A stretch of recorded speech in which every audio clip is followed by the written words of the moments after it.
ये बच्चा बर्फ के पानी में 100 सालों से गिरा हुआ है और एक रात चांद उसे बाहर निकालता है और उस बच्चे से कहता है तुम्हारा नाम है जैक फ्रोस्ट। और उस लड़के को कुछ भी याद नहीं है कि वो कौन है और कहाँ से आया है। और उसे एक लकड़ी की छड़ी मिलती है, लेकिन वो कोई आम छड़ी नहीं है, वो एक जादुई छड़ी होती है जो उसे उड़ा सकती है। और वो उड़ते हुए एक गाँव में पहुँचता है, लेकिन उसे वहाँ पता चलता है कि उसे कोई देख नहीं सकता और न ही कोई सुन सकता है। असल में वो 100 साल पहले अपनी बहन को बचाने के लिए बर्फ के पानी में चला जाता है और उसे बचा भी लेता है, लेकिन उस बीच वो बर्फ टूट जाती है और वो तभी डूबकर मर जाता है। और अभी वो एक रूह है, यानी कि एक भटकती हुई आत्मा। अब उसके 300 साल बाद हम सांता क्लॉज को देखते हैं, जिनका नाम है नौ। इनका काम हर क्रिसमस डे पर हर बच्चे को अच्छे उपहार देना है। उनके पास अर्थ का नक्शा है, जितने भी बच्चे उन पर भरोसा और यकीन रखते हैं तो उस नक्शे पर उतनी ही लाइट्स जलती है। अगर दुनिया में इन्हें कोई भी बच्चा याद नहीं करेगा तो इन सभी की जादुई शक्तियाँ खत्म हो जाएगी। सांता क्लॉज अपने नक्शे पर देखते हैं कि सारी लाइट्स बंद हो रही है। इसका मतलब ये है कि दुनिया भर के सारे बच्चे उन्हें भूल रहे हैं और सांता क्लॉज पर कोई बच्चा यकीन नहीं कर रहा। अगर ऐसा हुआ तो सांता क्लॉज और बाकी सभी की शक्तियाँ खत्म हो जाएगी और वो भी बाकी आम इंसानों जैसे हो जाएंगे।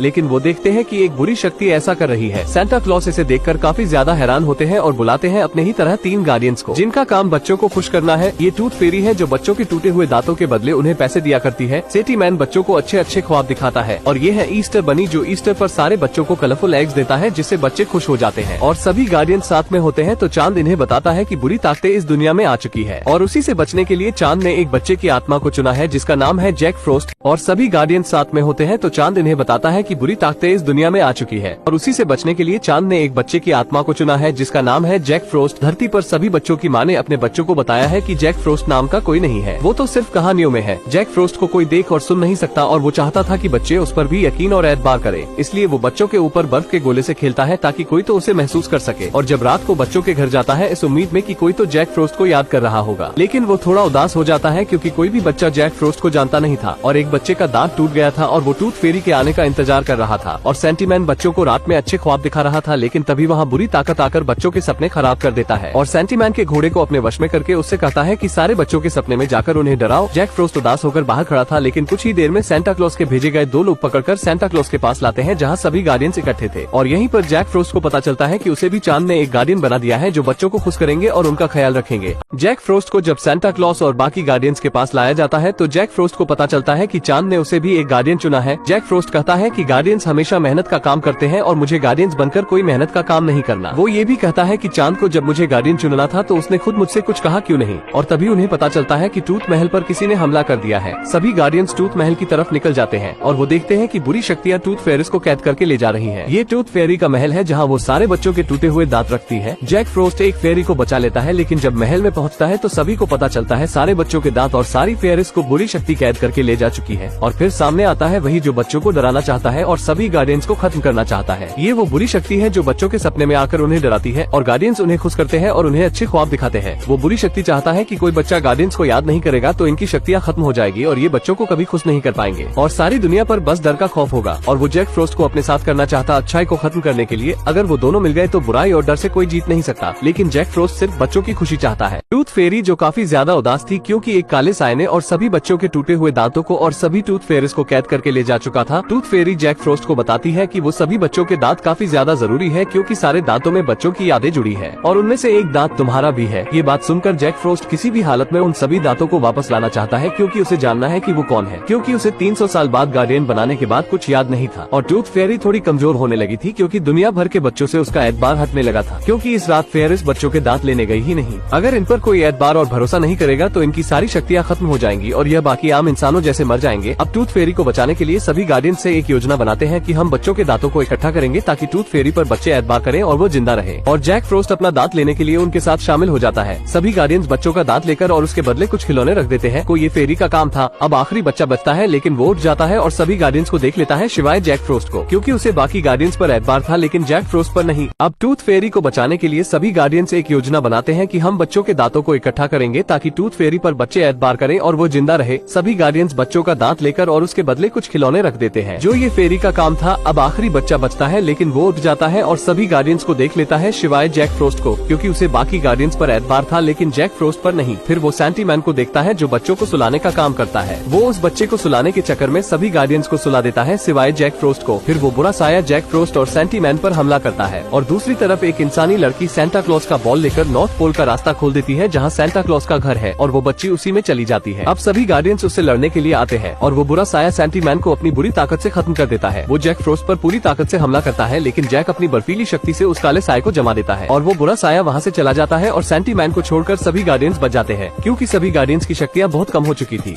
सेंटा क्लॉज कहते हैं कि अब बस एक ही रास्ता बचा है कि बच्चे हम पर फिर से एतबार करें। आज ईस्टर है और आज के ही दिन सभी बच्चों को खुश करना है। सेंटा क्लॉज कहते हैं हम ईस्टर क्रिसमस से भी अच्छा मनाएंगे, लेकिन तभी इन्हें एहसास होता है कि कोई ईस्टर में खतरनाक चीज है और सभी अपनी अपनी पोजीशन ले लेते हैं। लेकिन जब वो बाहर निकलती है तो धरती से आई हुई एक इंसानी बच्ची होती है जो सेंटा क्लॉज के स्नो ग्लो से पोर्टल खोलकर पिछले पार्ट में आई थी। वो छोटी बच्ची रोने लगती है और सभी उसे चुप कराने में लगे थे। जैक फ्रोस्ट अपनी शक्ति बनी पर इस्तेमाल करता है, जिससे बनी उस छोटी बच्ची के साथ खेलने लगता है और बच्ची को भी अच्छा लगता है। रात के समय जैक फ्रोस्ट उसे उसके घर छोड़ने जाता है, लेकिन उसे बहुत सारे टूथ फेरीज की आवाजें सुनाई देती है जिसे बुरे साये ने कैद करके रखा हुआ था। जैक फ्रोस्ट उस जगह पहुंच जाता है जहां सारी परियां कैद थी। वो उन्हें आजाद तो करता है, लेकिन वो उड़ नहीं सकती क्योंकि उनकी शक्तियां जा चुकी थी। जैक फ्रोस्ट को अपनी आवाज सुनाई देती है जो उसके ही टूटे हुए दांत से आ रही थी और थोड़ी ही देर में वो बुरा साया वहां आ जाता है और जैक फ्रोस्ट को उसका टूटा हुआ दांत देता है। जैक फ्रोस्ट को यकीन ही नहीं होता कि ये इतनी आसानी से उसका दांत कैसे दे सकता है।